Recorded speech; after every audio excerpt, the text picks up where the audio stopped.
Hello and welcome to this remarkable edition of the Business of Story. You are about to hear what would be a soul-crushing story for the rest of us from a man who spent 8.5 years in solitary confinement in a California penitentiary and emerged as a profound voice, changing the narrative for former felons to become productive citizens through fair chance hiring. I'm your host, Park Howell. In our society today, as many as 1 in 3 adult Americans have criminal records. That's over 70 million people who don't have fair access to living wage work due to outdated hiring practices. These men and women have paid their price and are ready and willing to contribute if they're only given the chance. It's part of my work is changing the narrative about how we look at the justice-involved population, because we've reached critical mass where 1/3 of workers in America have some type of record. Like, we need to start looking at how we are viewing those folks and how we're creating space for them to move on from something that they did in most instances when they were young. Ken Oliver, Vice President of Checkr.org and Executive Director of the Checkr Foundation, believes that a criminal record should not be a life sentence to unemployment and that everyone deserves a fair chance to find living wage work and contribute to society. Checkr is one of the world's leading employment background checking and screening companies, helping iconic companies develop outstanding workforces. Checkr also has an extraordinary brand purpose of connecting people and business through fair chance employment initiatives, activating opportunities to transform lives, strengthen communities, and drive economic growth. A 2021 Reuters article on Ken's journey said, quote, Oliver's meteoric post-prison career as an advocate and philanthropist is a testament to the talent realized when someone is given a second chance. Today, you'll hear Ken's incredible story and the impact he is making on lives most thought had been thrown away. So please welcome to the Business of Story, Ken Oliver.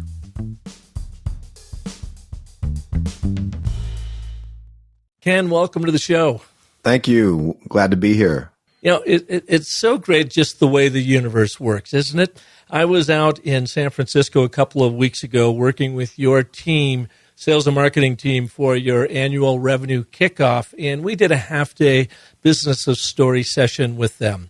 And Brian, who was the one that referred me into your company, he and I were talking, and he was telling me about the purpose story behind Checkr. And Checkr, of course, is an international background checking company, employment screening company, and really is doing some amazing work out there.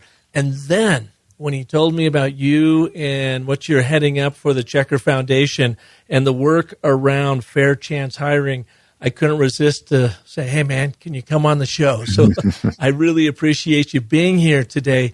Ken, how did you find yourself in this position working with Checkr and this concept around fair chance hiring? Sure. Well, I didn't arrive here as a leader at this company by conventional means. My arrival was kind of unusual, my trajectory. And so I guess in order to really understand the context, I have to take you back a little bit and give you some foundational context. Let's do it. Yeah. So I spent 24 years in a California prison for being a passenger in a stolen car, what they call joyriding. And this was in the mid-90s at the height of the Get Tough on Crime movement. And I was convicted under the 3 strikes law for some stuff I had got into when I was younger. And just to be clear with this, 24 years in prison for simply joyriding? For joyride. I was actually given 52 years to life, but I served just about 24 years.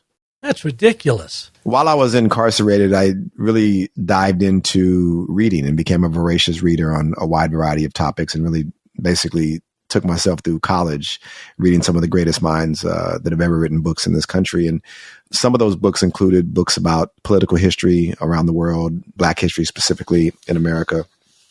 And about halfway through my incarceration, I was placed in solitary confinement indefinitely for reading a book about the Black Panther Party. And so I didn't understand at the time that here I was I hadn't done anything, hadn't committed any rule infraction. And I'm basically spending most of my days just reading books, how I could be placed in a prison underneath a prison indefinitely, because prison officials thought that because of the amount of reading I was doing and because of the type of content that I was reading, that I was a political threat to the general population of the prison population of anywhere in California, not just one prison, any prison. So they sends me to solitary confinement. I did close to 9 years, about 8.5 years there in solitary confinement. And while I was there, I took a interest, and probably rightfully so, in the law, constitutional law specifically. And what I started to do was just read constitutional cases from the first Supreme Court. And I wanted to understand in a clearer context how in 2007, which is when this was, I could be placed in a prison underneath a prison where you have no visits. You're in a 6x9 cell, virtually 24 hours a day, 7 days a week, indefinitely for reading a book. I wanted to understand the First Amendment of the Constitution. I wanted to understand due process. I wanted to understand cruel and unusual punishment, which is the Eighth Amendment. And so I just really became obsessive over trying to understand how this political system operated in the way that it did. And as a result of that, I filed, after several years of studying, a civil rights lawsuit against the state of California for putting me in solitary confinement for that long for reading. Did you act as your own attorney when you did that? Yes, I did. I filed the civil rights lawsuit as my own attorney. And like I said, I spent 4 or 5 years studying the law before I actually filed the lawsuit, because I wanted to make sure that I had grounds to do what I wanted to do. Can I stop you for just Sure. a second? Because I just got to get some clarity on, you're blowing my mind here, Ken. You were in solitary confinement by yourself, and solitary confinement for 8.5 years. That's right. And you spent your time reading, I guess exercising, sleeping, and eating. How did you not go completely crazy? A lot of people have asked me that. I've spoken a lot across the country about the abuses of solitary confinement, and I'm always asked that question. I think for me, knowing that I went to solitary confinement for reading, it kind of gave me a resiliency to double down on reading, because I knew that this was bothering somebody. And it wasn't that it was bothering somebody, it was the why it was bothering somebody that afflicted me. Why am I a threat to you? Because I'm actually educating myself. And so that kind of thought took me back to what they did to slaves when they brought them over here, when they tortured them and hung them in many cases for reading. They do it in the Middle East sometimes. They did for women, and when trying to repress people's rights to educate themselves. And so that gave me a resolve. And I said that I'm either going to fight my way out of here legally, or I'm going to die trying. And so while it was tough, it is tough. I didn't get a chance to see my kids. I couldn't talk to my kids. I couldn't do anything but basically go into a dog-sized kennel cage to exercise twice a week, right, for a couple hours. And other than that, I was in a cell for 24 hours a day. And even being escorted to shower, you're escorted with shackles and all the rest of that, with 2 guards walking you 10 feet to a shower. So it was tough, but I think the idea of fighting back gave me a resiliency and resolve that allowed me to get through it. Wow. That's something else. All right, so let's continue on. You filed a civil lawsuit. What happened next? I filed a civil rights lawsuit, and then with the help of Stanford University and a wonderful corporate law firm by the name of Mayer Brown, an international firm, they took an interest in my case and thought that it was a travesty of justice of what was happening to me on 2 fronts. One, how I could be given a life sentence for being a passenger in a stolen vehicle. And then this other thing is that not only did that happen, but you also placed him in a prison underneath the prison for reading a book, a relatively, benign thing.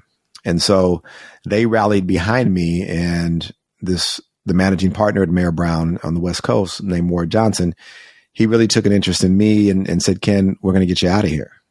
And we're going to go in and give the federal court the blues, is basically what he said, for violating your constitutional rights. This is absurd.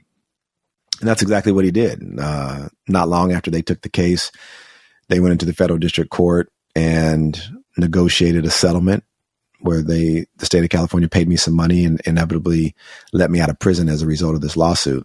And so when I came out, one of the conditions of me coming out was to come to the Bay Area. I'm from LA, so I came to the Bay Area, and I got a job as a paralegal at a public interest law firm, probably about 2 weeks after my release here in Oakland, California.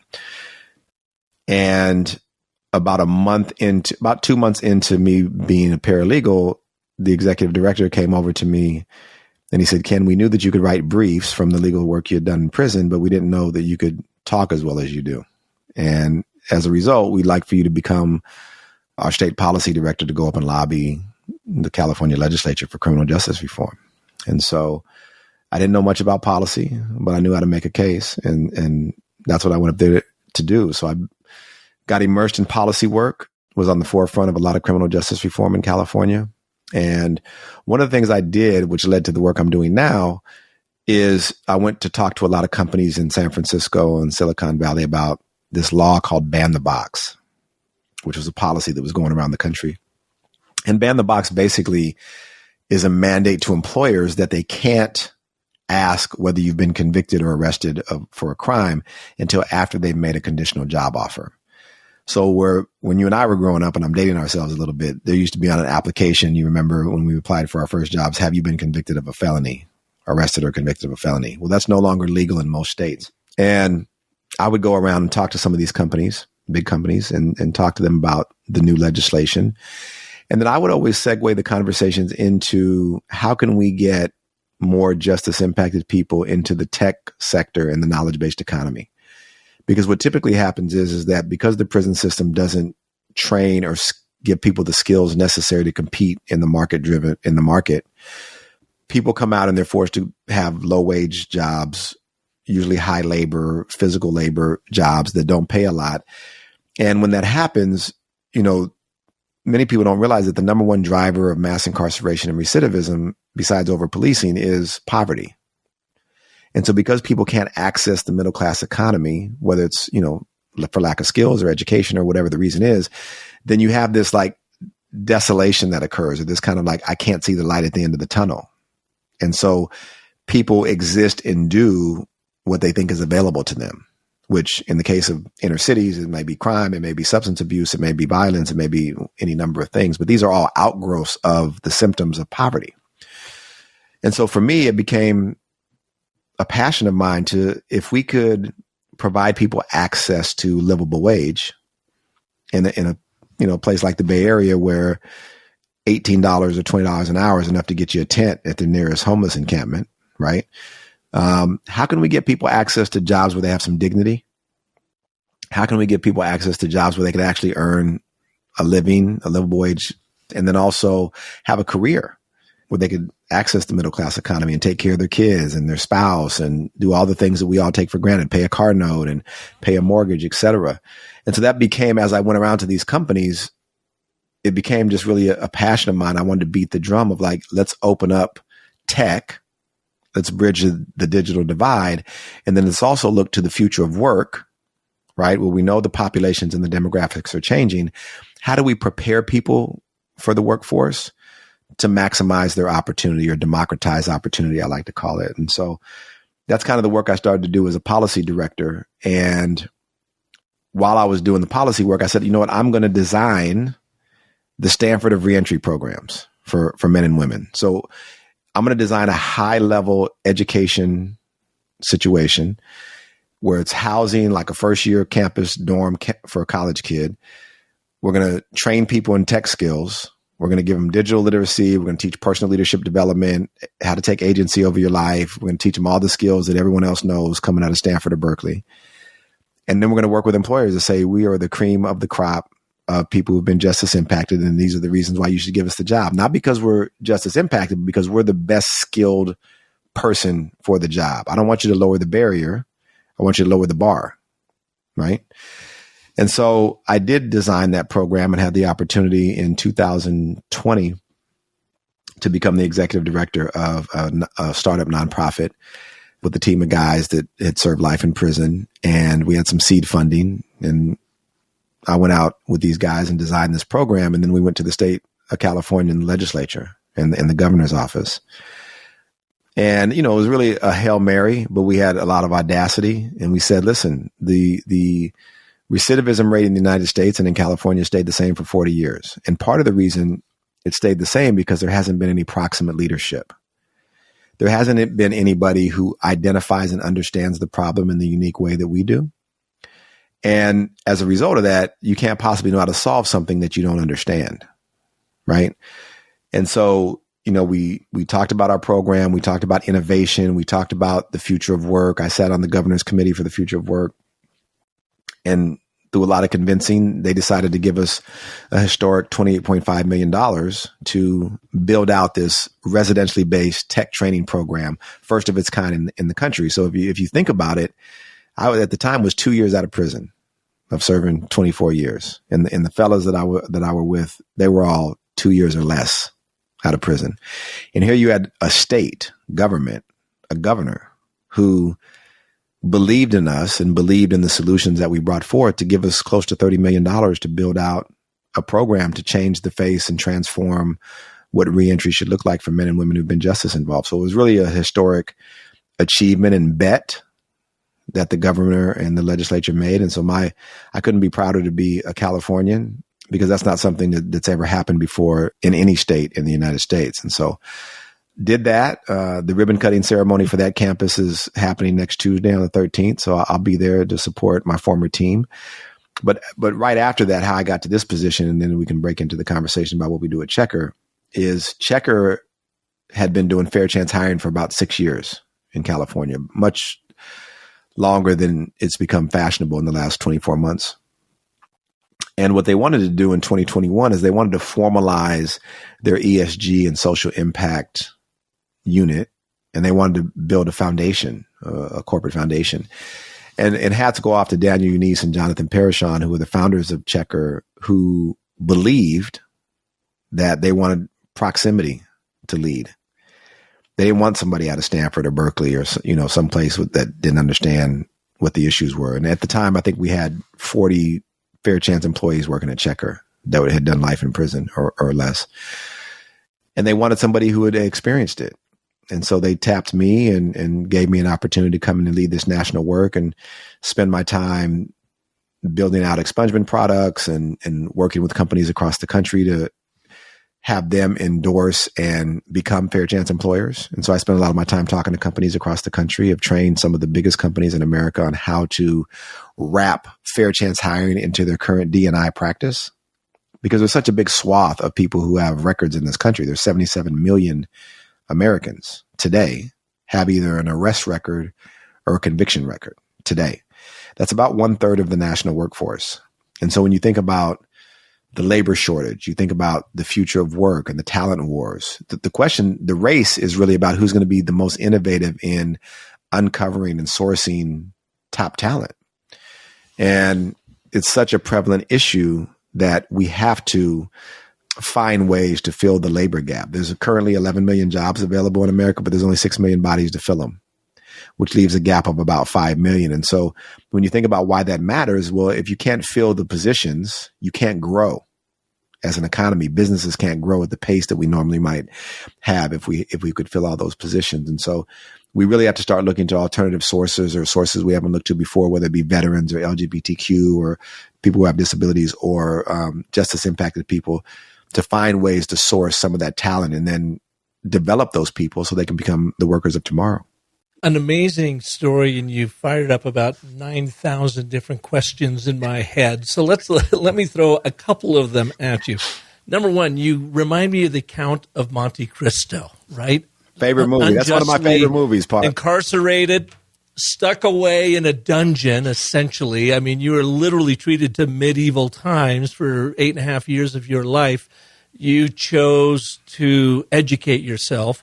And I got to believe now, I mean, you're essentially a law professional with everything that you digested while you were there. And juxtapose that with the prison guards that were basically treating you like a dog, and how you came out of that. Number one, persevered through it is mind-boggling. And then number two, in just 2 short years, what you did with the state of California. So my guess as a youngster, and you said there were some pre-law experiences that maybe once they caught you joyriding in the car added up to this ridiculous sentence, but something else that you'd been doing out there. It sounds to me like you were one of these really smart youth that were running around maybe in bad circles, but was not challenged mentally as a kid in school and whatever, and given those opportunities. And so maybe, and I'm totally leaping here, so you correct me, and maybe then found yourself running with the wrong folks, or out there raising some hell that maybe you wished you hadn't, that found yourself in prison. But then to transform yourself in there and come out, take me to the moment when you are now on the outside looking in and having this success and thinking to yourself, oh my God, what have I just been through? In that juxtaposition of being treated like a dog in a dungeon to now having state lawmakers come to you saying, how should we proceed? What was that moment, that change moment in your life? That's an amazing run-up to a question, Park, because I if I'm being completely transparent, from going from solitary confinement to serving life in prison to the idea that I live with daily that I may never get out of prison. My earliest possible release date would have been in 2048. I would have been 82 years old. To getting on the phone one day with my attorneys at Stanford and Mayor Brown, they're saying, Ken, you'll be home by Friday, to arriving in Oakland, California, now being a VP at a tech company, which, I've been told, I don't know what a VP means or doesn't mean, but I've been told that, like, for most people, it takes 10, 15 years to get to a level of a VP. I don't think I've even taken a breath to sit and reflect, because I've been running so hard and been so passionate about this struggle since I've been home. I've been home 3.5 years now. And I don't think I've even sat down to think about the question that you just asked me in a meaningful way, because it's been such a whirlwind, right? 5 years ago at this time, I'm in solitary confinement indefinitely. And then here I am around the country. I just did the Commonwealth Club in San Francisco, and I'm across the country doing panels at universities and businesses, and I'm teaching businesses on DE&I and these types of things. And so to me, I haven't had a chance to stop and think about it. It's just about doing the work, and how can I change hearts and minds from a systems perspective, but then also how can I create opportunity? Because people often say to me, like, oh, Ken, you're an anomaly. And I'm like, no, I'm not. Actually, I'm not. Like, before I got out, I was teaching with a friend of mine a business and entrepreneurship class in Soledad Prison. And I saw hundreds of guys. And these are some of the brightest guys I've ever met. And I've been on university campuses. I've been in corporate boardrooms, who had never been given an opportunity to play in a different sandbox. They had been kind of like stuck in the sandbox of life and where they grew up or whatever, like, people who live in South Central LA or East Oakland or the South Side of Chicago or the Bronx or wherever. Sometimes if that's all you see, that's all you can achieve, right? And if you've never been to the Stanford campus, or you've never been to do programs at Harvard or these other places, like, you don't know those things are possible. And so for me, it's just become a very passionate drive that I have to open up space for others, to show them that you don't have to hang out on the streets, that there are other pathways. I'm a torchbearer. There's a lot of other torchbearers out there, but if you trust and you just follow like some simple guidance, right, we can get you to the other side where you'll make a livable wage. You'll be able to buy the car you want. You'll be able to get all the different stuff that you thought you wanted when you were out there doing what you were doing before you went to prison. So the short of the answer is I haven't really had a chance to sit back and think about it, to be honest with you. When that hits you, I want you to call me so I can hear what that is, because now that I've placed that between your ears. The funny thing to me is, you said you've got this VP technology job, and people say it takes decades to earn that. Well, you earned it. You just earned it in a different way. You spent 12 and a half years, or 10 and a half years, eight and a half of those in solitary confinement, reading up on all this stuff. Right. 2 years persuading the state of California to see it your way and launching that. And so it's a natural thing. You've got all the experience. It just didn't happen to be writing code. Right. Yeah, that's actually true. That is true. I have paid my bones, so to speak, right? Oh, yeah. The thing, too, about this fair chance hiring that strikes me is it's giving people, a second chance. Folks that have made some bad decisions in their life, and who hasn't made a bad decision in their life, and then being justly and unjustly accused and thrown in jail. You remind me of my friend Doug Passon, who's a defense attorney out here. His specialist is sentence mitigation, and he uses storytelling big time. He's a Scottsdale attorney, and you would really enjoy his show. He's been on the Business of Story twice. His most recent show was show number 341. Title is How to Persuade a Judge and Jury Using the ABT. This is a framework that I was teaching your sales team at Checkr. But the thing about it is, he says, Park, look, what I do, and he's become world famous for it. He's been written up in the Atlantic, New York Times, even The Simpsons did a episode on sentence mitigation videos that he invented using storytelling. He even has a sentence mitigation video Academy Awards where other attorneys will send them in, and he'll have these awards, whoever did the best sentence mitigation video. And the idea here is, he says, look, Park, everybody I work with is guilty, and they have done something that has thrown them in jail, but there's almost always mitigating circumstances. It could be an upbringing, it could be drug abuse, it could be joyriding when they didn't realize a car was stolen, whatever it might be. And he says, I'm not making excuses for them. I am just trying to show the judge that, look, there are some mitigating circumstances here, and maybe you shouldn't throw them in jail for 24 years to life for joyriding. Maybe 2.5 years would be enough. And here's why. Here's the background. And he does some really amazing work. A lot of people push back on him and say, look, they're convicted felons. They did the crime. They got to do the time, whatever that might be. And his point is, yes, they need to do something, but maybe not this time that society, for whatever reason, arbitrarily said that they should do. So your two worlds are very interesting to me because they're very alike, but they're very different. And you would, I think, really enjoy that show. So essentially what you are doing now is helping folks like you, men and women that have been in prison, to get out and get reacclimated into society with proper jobs and proper training. And, of course, Checkr, the background check screening company, comes in to be able to make sure. Look, can we talk a little bit about how they do that? Because obviously the first big red flag comes up, you're a convicted felon. All right, so now what do you look at that help appease an employer that said, all right, well, this convict is worth, investing in, trying. Sure. It's all about trust, isn't it? That's right. It's about trust, but it's also about understanding, right? We live in a culture of othering in America. We love to other. And I think that the historic... What do you mean? When I say other, meaning like we look at ourselves different than how we look at the other person. So whether that be racially, Black, Native Americans, to justify the behaviors that we inflict upon those groups of people. So in King's England, for example, there was this notion of civil death, where if you committed an infraction, you would civilly be banished from society forever. You couldn't marry, you couldn't do any of the things that other people could do civilly, right? It was like a punishment that lasted forever. And so in America is a very interesting country because we first othered the indigenous population that was here to justify genocide and taking their land and doing that. And then we othered African Americans who were brought over here and kidnapped. And then we kind of said, okay, in order to justify this, we need to like other them and say that they're less than, or that they're this or that to do this. We've also done it with the Hispanic population, Mexican Americans, through immigration policies and other things that we've done here.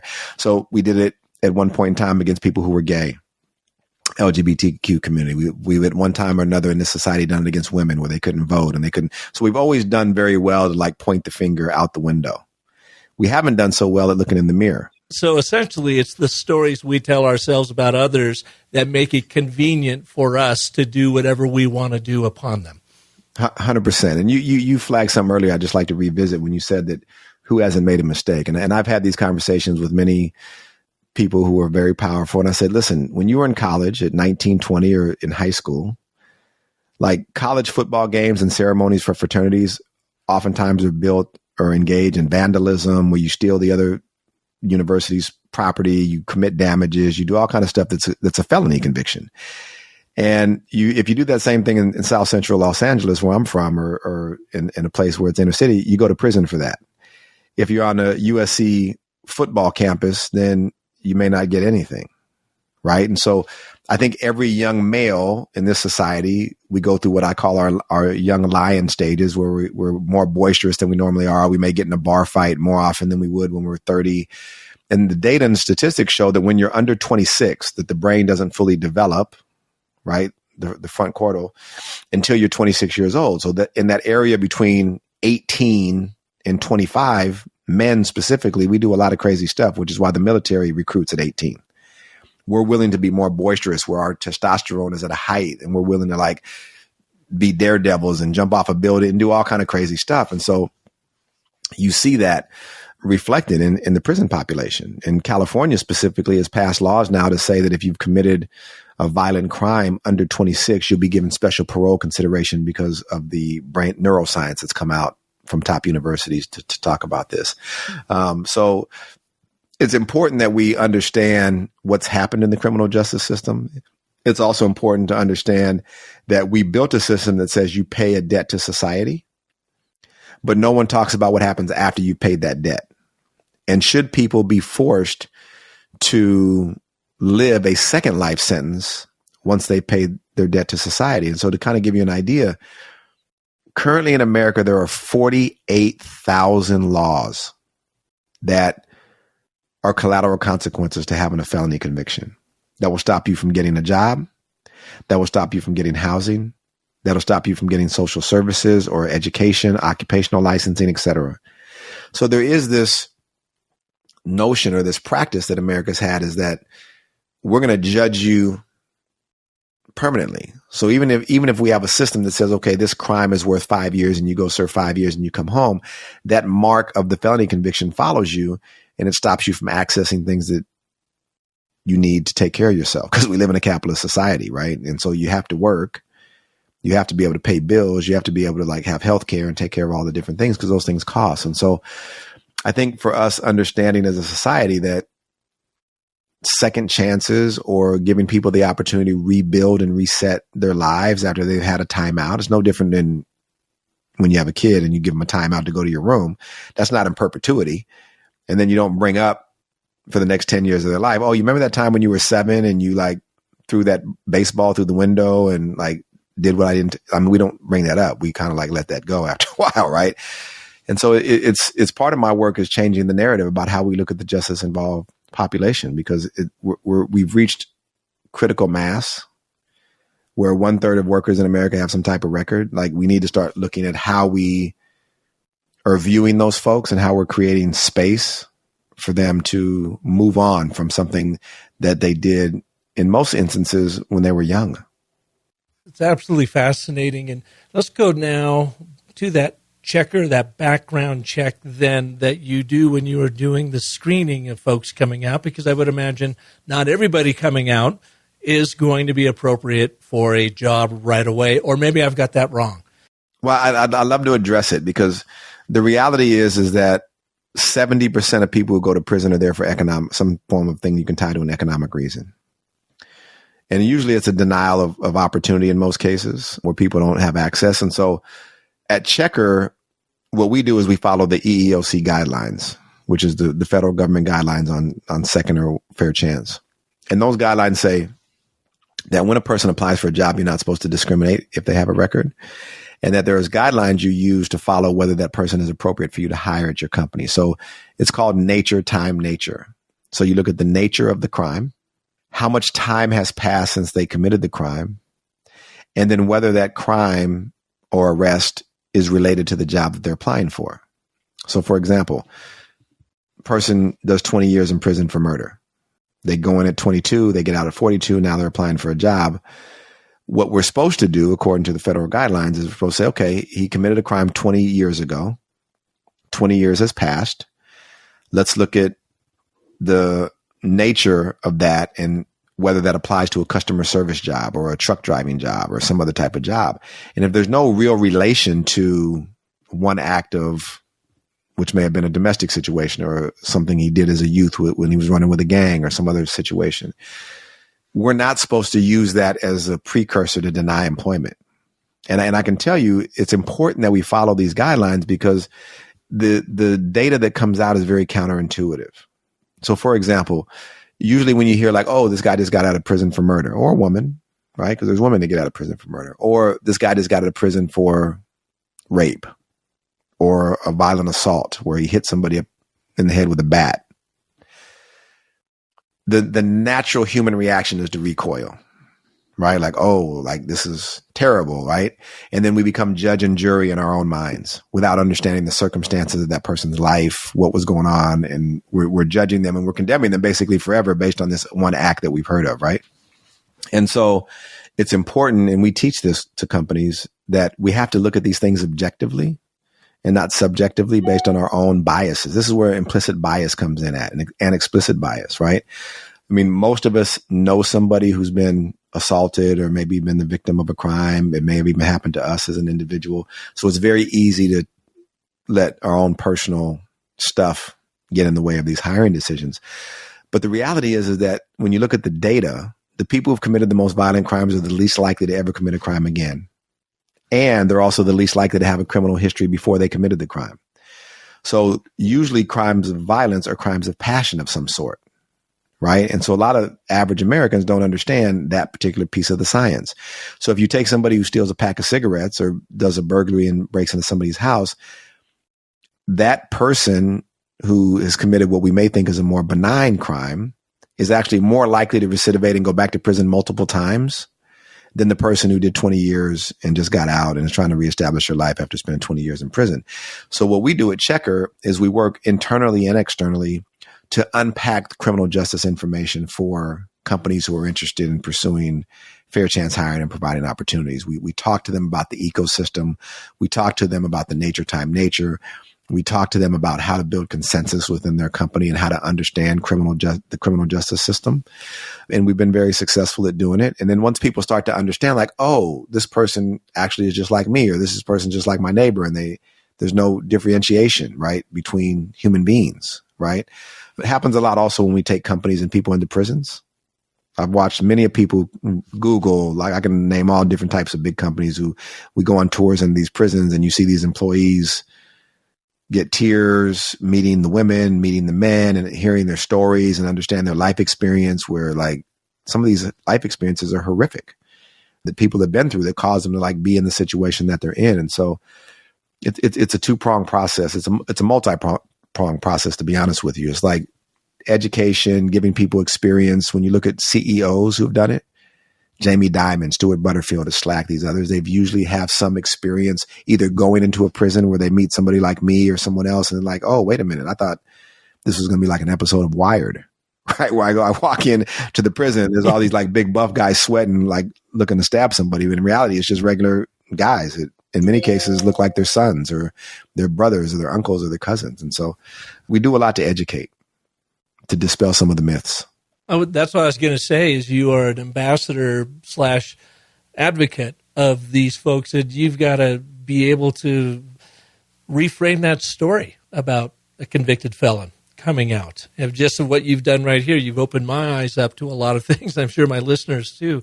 But it's all about the stories we tell ourselves, isn't it? That's right. And your job is to reframe that story, saying here is a very talented or could be talented employee pool, staff pool for you that maybe you as an employer have not given enough credence to yet. Maybe because it scares you, because you can't imagine bringing an ex-con into your midst. It doesn't seem responsible. It doesn't seem reasonable. And yet, once you take us through that, what they've been through, and then the data behind, who's going to go back in and who could be one of your best hires ever, it really just kind of opens up a whole new world, a whole new story around the availability of this talent pool. That's right. And I think too, Park, I think getting people to understand that one point or one decision in life doesn't define any human being. Right. It's almost as ludicrous in one way. Let's say, like, if you ever made a decision to lie, therefore in perpetuity, you're a liar. Right. We don't take that approach in America, because most people in America, I'm assuming, have told a lie at some point or another. But imagine wearing a cowbell around your neck that every time you met someone, every time you went for a job, every time you went for housing, every time you went on a date, the first thing that rang was like, oh, you're a liar. You told a lie when you were 20 or 18, whatever, right? It'd be a tough way to live. And so we've kind of created this narrative that we've told ourselves is that people who do certain things are bad people in perpetuity. And in reality, that's not the case. It's the criminal justice system and people who've committed infractions is not about good and bad. There's data that shows that 50% of males in this country at some point in time have broken some kind of law.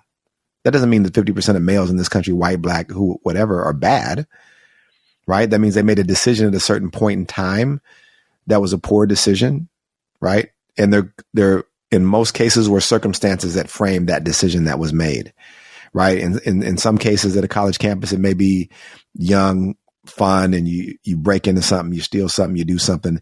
In another situation, it may be you're desperate for some money, so you break into a store and you steal half the aisle of food to go sell on the market or whatever. There's all different types of circumstances, but I always remind people of the movie Trading Places. If you remember, Trading Places with Eddie Murphy and Dan Aykroyd. Oh yeah. And, you had Awesome. Eddie Murphy, who was a street hustler and, conning people for money on the streets. And it was his way of life based on his life circumstance. But then when he was provided opportunity to play in what I call that different sandbox, he excelled and ended up being a top Wall Street broker. And what I love about that movie is they took the same guy who had the Harvard education, Dan Aykroyd's character, and put him in the situation where he was poor, didn't have access to anything, and he had to fend for himself on the streets. And he fell apart in 72 hours, where he was out trying to rob people, and he was a mess, right? So it's really about understanding that at the end of the day, people are just people, and there's good people who've never been to prison. There's bad people who've never been to prison. There's good people in prison and there's bad people in prison. It's like we're all part of the same human American frame. We're all Americans. We've all kind of grown up in the same way, watching the NFL and college football and the NBA and basketball, going to the same types of schools. And obviously there's some variances in there, but at the end of the day, it's about just people. And so that's why I love talking about this work and talking about DE&I and talking about the future of work and how it really is going to be, whether we choose to like it or not, an inclusive workplace. Like the government and the Census Department is saying that in 22 years, America is going to lose its white majority. Now, if that's true, and we're going to have a more diverse population, then that means that the workforce at some point in time coming up here pretty soon is going to reflect the population of America. Right. Now, that's just what it is based on the numbers and based on statistics. And so we have to think to ourselves, okay, if this is an inevitability, how do we reach into these populations that we've traditionally excluded, right? At the C-suite level, at the E-suite level, at, whatever level, and change our perspective on the way we source and develop talent in this country, right?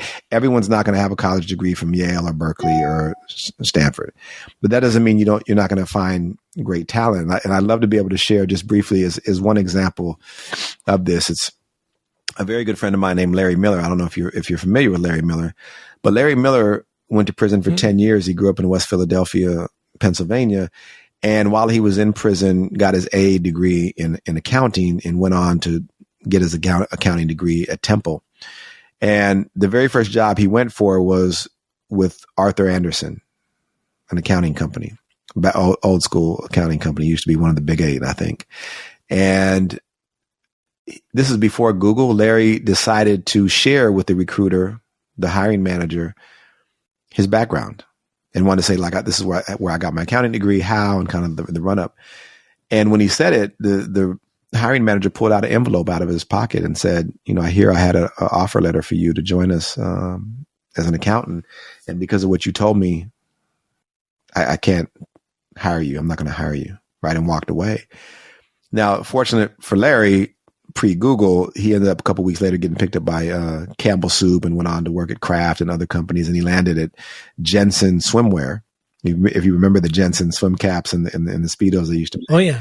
And at the time that he was there, Nike was looking to get into the swimwear market. And so they bought out Jensen. Larry ended up at Nike and ended up running their whole national domestic sportswear line. And then when Michael Jordan retired, Phil Knight, the founder of Nike, comes to him and says, would you like to run the Jordan brand? Because they thought at the time that the Jordan brand was going to go the way of the Dr. J brand and the Converse in the 80s. If you remember, after Dr. J retired, the tennis shoe kind of went away and no one wears Dr. J Converse anymore, right? And so they thought the same methodology was going to happen, the same trajectory with Spike Lee commercials and Bugs Bunny, all that was going to go away. And so they gave it to Larry. And at the time they gave it to Larry, it was doing about $150 million a year in sales. He took it to over $4 billion in sales in like 5 years and turned it into a national brand where his idea was taking the Jordan symbol and transforming it from a basketball symbol into a symbol of greatness. And so that's why you hear people today say he's the Michael Jordan of this or she's the Michael Jordan of that, right? It just means like GOAT. And so he was so successful that he was tapped to be the president of the Portland Trailblazers by Paul Allen, co-founder of Microsoft. And so he tells Paul Allen, like, I've never run a basketball team. He's like, oh, you don't need to know how to run a basketball team. This is all transferable stuff. Now, all this time, no one knows he's in prison. He's been 10 years in prison. Like no one ever knows. He never opened his mouth again after the Arthur Anderson He never said it again. And what's interesting about Larry is that like he's had this amazing supernova career trajectory where he was the president of an NBA team. He found himself eating dinner with Mark Cuban regularly as a representative for the Trailblazers. He's back at Nike now, a true mentor and friend of mine. But listening to his story, his daughter tells him last year, like, I think you should write a book and like tell this story. And Larry's like, I'm getting ready to retire. Why would I like rehash this up from 40 years ago? And so finally she keeps pestering him, Park, and he says, you know what? Here's what I'm going to do. I'm going to make 2 phone calls. And if both people I call says yes, then I'll write the book. If one of them says no, then we agree to leave it alone. So she says, okay. So I'm sitting in Larry's office on the Nike campus and he tells me the first call he makes, hey, Mike, he's talking to Michael Jordan, right? And he lays it out. Now, if people remember, Michael Jordan's father was murdered, a victim of a crime when his Lexus, he was sleeping on the side of the road in his Lexus, and 2 kids came up and tried to carjack him. They ended up killing Michael Jordan's father. So he wasn't exactly what I would call somebody I would expect to be sympathetic to something like that, right? And Larry tells me he talked to Mike and he said Mike was quiet for like the first 30 seconds after he stopped talking. And he told Larry, he's like, Larry, if you don't tell that story, I'll never talk to you again. So he gave an endorsement to Larry. And then Larry says, he talked to him and he hung up. And then the next person he called, hey, Phil, he's talking to Phil Knight. And he lays out to Phil Knight, like, you gave me a chance 30 years ago and I wanted to tell you this. And, Phil Knight says, well, I wasn't expecting you to tell me that, but I think it's an amazing story. I think you should do it. So he wrote a book that came out last year called Jump: From the Streets to the Boardroom.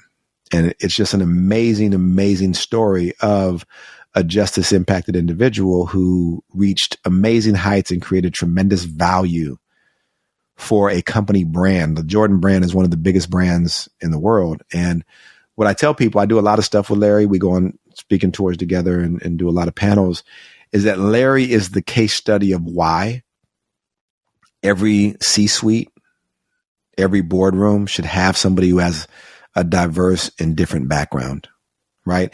Because DE&I is not about race per se. People have made it about race. It's really about different lived experiences.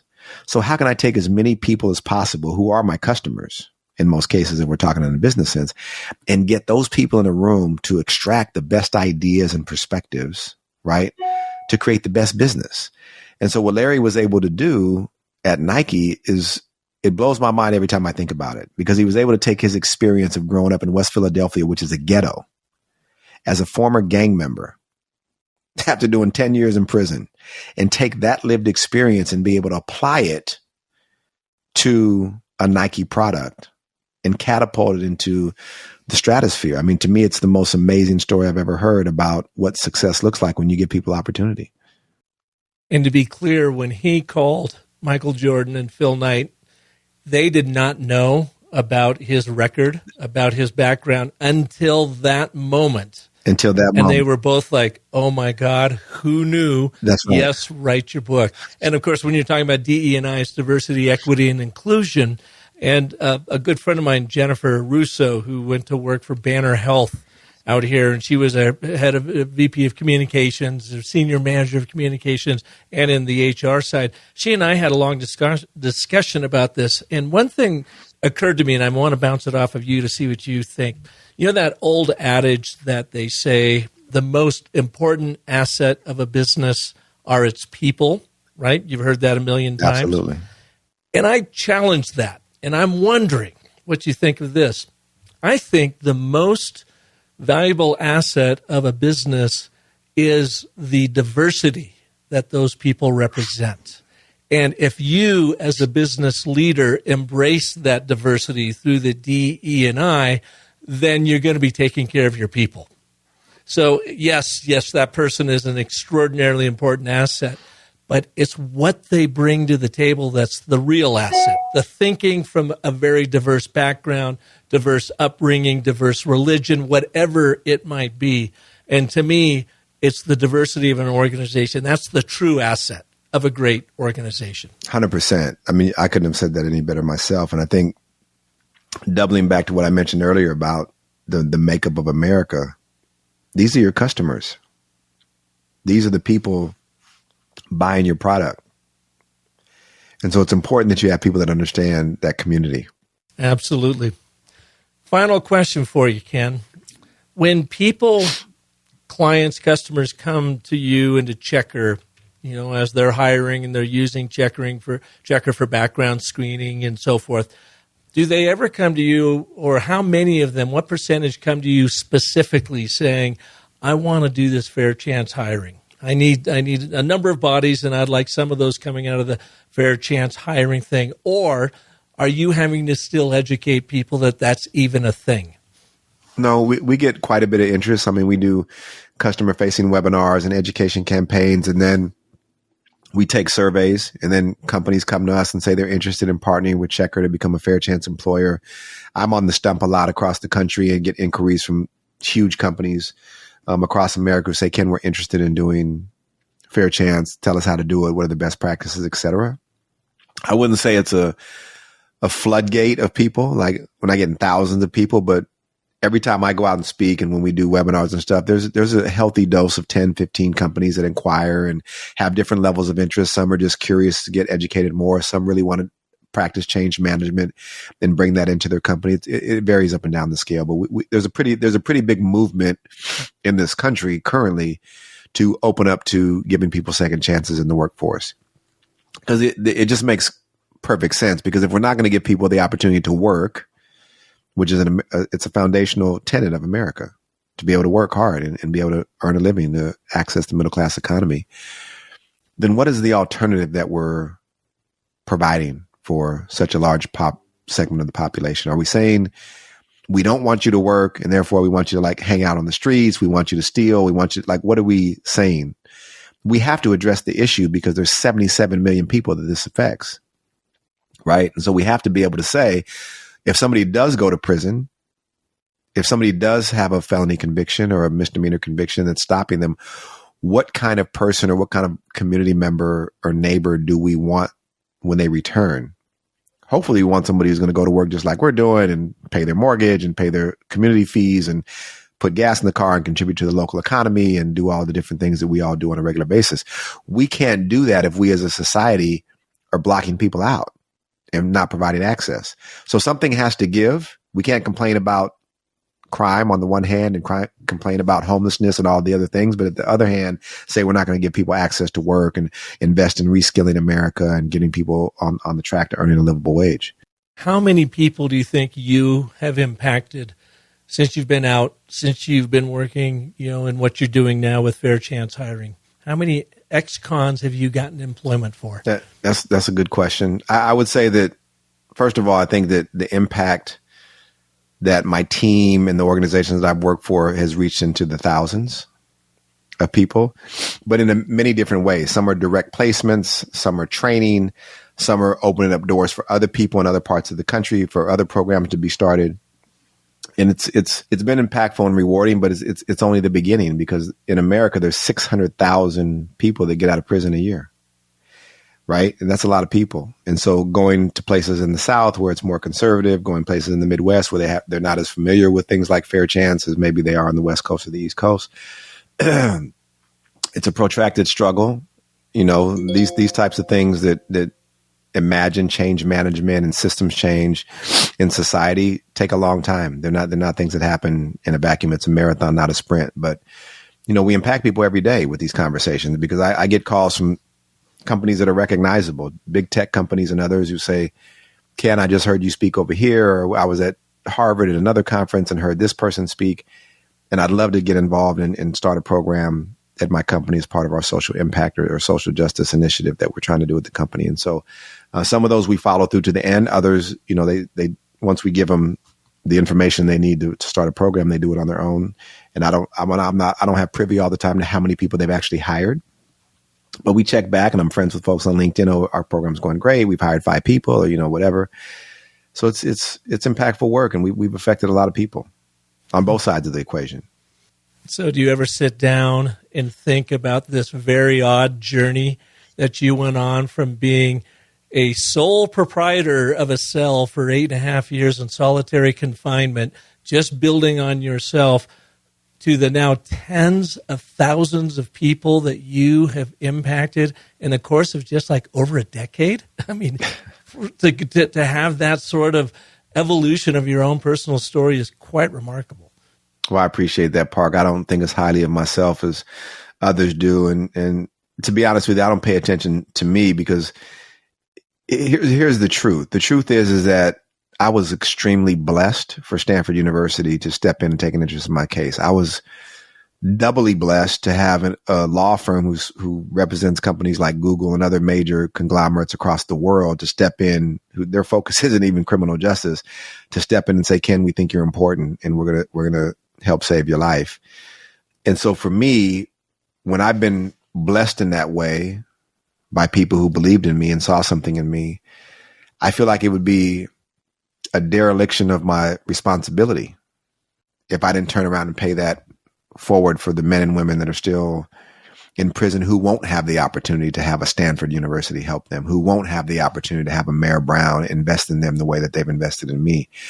And so, to be honest with you, like, I don't think about myself that much in this equation. I think about, like, I'm obligated to free in a larger context as many people as I can from having to suffer some of the stuff that I've seen people suffer from in the prison context, and then also suffer from when they're released, and providing, I call it Harriet Tubman work, because it's like taking people underground from one side of society to another. So I don't want people to have to live in the inner cities and struggle and hang out on the corners and play with guns or try to sell drugs or do all the different things that they have to do. You can make that same money and probably more. Like Warren Buffett says, play in the middle rather than play in the edges, right? Let me show you how to get this job that pays $85,000 a year, and then you can have just about all the things that you want, right?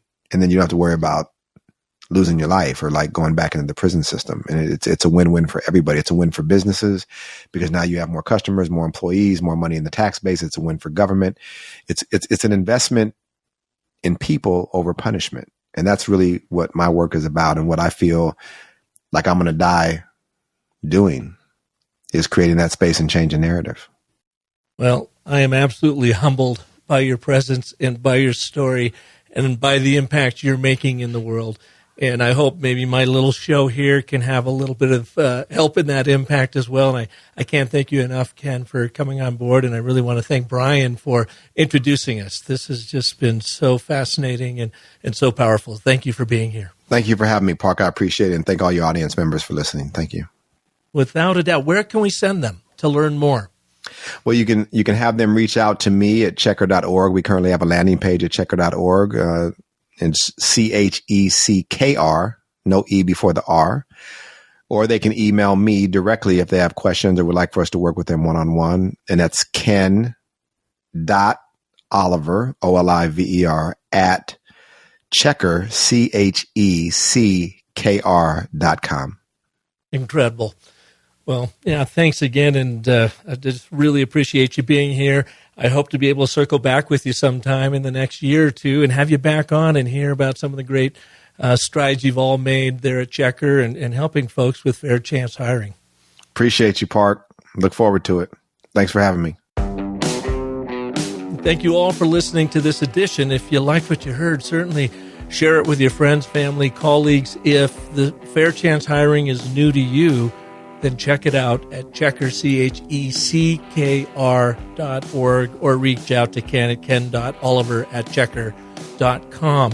just a remarkable story, and I think a really good example on several levels of a brand, a business-to-business brand, which can so often get lost in dehumanized communication, data, charts, graphs, and stats, and take a lead with what Checkr is doing, where they're really humanizing the purpose behind the brand. And, they were doing this before Ken. I didn't realize that. They were at it for, 6 years before Ken got involved, and so they really amped up their game. And, I can't think of a more powerful purpose for an organization like Checkr that does background checks and screenings than to help with fair chance hiring. So if you are a B2B brand out there and you're trying to find your way with your purpose, this is a great show to examine and ask yourself, what is a compelling vision and mission that you're on that goes beyond just making money, that goes beyond just selling a product or service? How are you actually impacting humanity for the better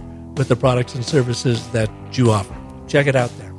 Now, if I can be of service to you, come on over to the Business of Story. If you have not yet taken the ABTs of Agile Communications, the same program that I've been training over at Checkr and Walmart Canada and Home Depot and lots of other places, well, you can do it yourself in a DIY do-it-yourself, yes, DIY program at businessofstory.com/ABT. You can take my short 1-hour course, 3 20-minute modules, and it will teach you how to use this messaging marvel of the and, but, therefore to have your messages land right the first time, every single time. So check it out at businessofstory.com/ABT.